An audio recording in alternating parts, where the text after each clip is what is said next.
Emmanuel Macron aura été le pire président de la Cinquième République française.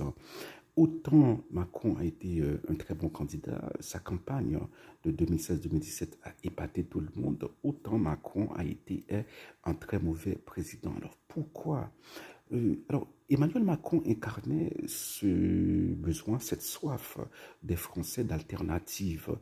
D'ailleurs, ce n'est pas un hasard qu'on retrouve au second tour Emmanuel Macron et Marine Le Pen en 2017.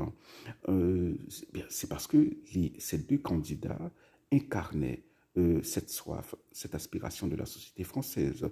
D'ailleurs, c'est Marine Le Pen qui donne le ton dans les années 2010, sans doute sous l'impulsion de Florian Philippot. Marine Le Pen, le Front National, renvoyait dos à dos la droite et la gauche.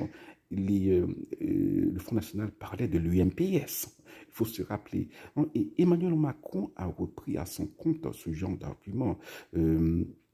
Et bon, là, il parle de transcender les clivages partisans, de transcender la droite et la gauche.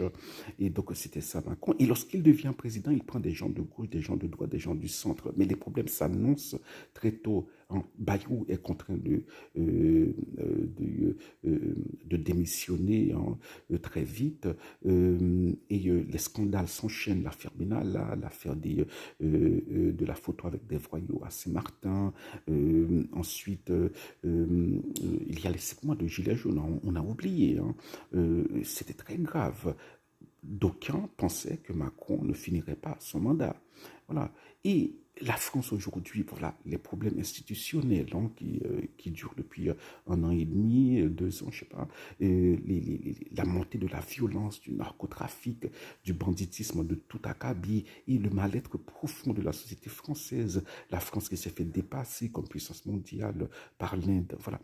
Tout ça, eh bien, montre que Macron est un très mauvais président. Et alors, l'erreur de Macron, Macron c'est un homme très intelligent, mais voilà, il a commis une erreur. Il pensait que transcender le clivage partisan, c'était ne pas avoir d'identité politique. C'est bon, un petit coup à droite, un petit coup à gauche. C'est pas ça. On peut transcender les clivages partisans tout en ayant une identité politique propre. Or, Macron n'a pas d'identité politique propre. C'est à chaque fois, en même temps. Voilà, on le lui reprochait depuis sa campagne en même temps. Donc, un petit coup à droite, un petit coup à gauche. Bon, parfois, il parle comme le Front National, d'autres fois, il parle comme la gauche de la gauche. Voilà, Macron n'a pas d'identité politique.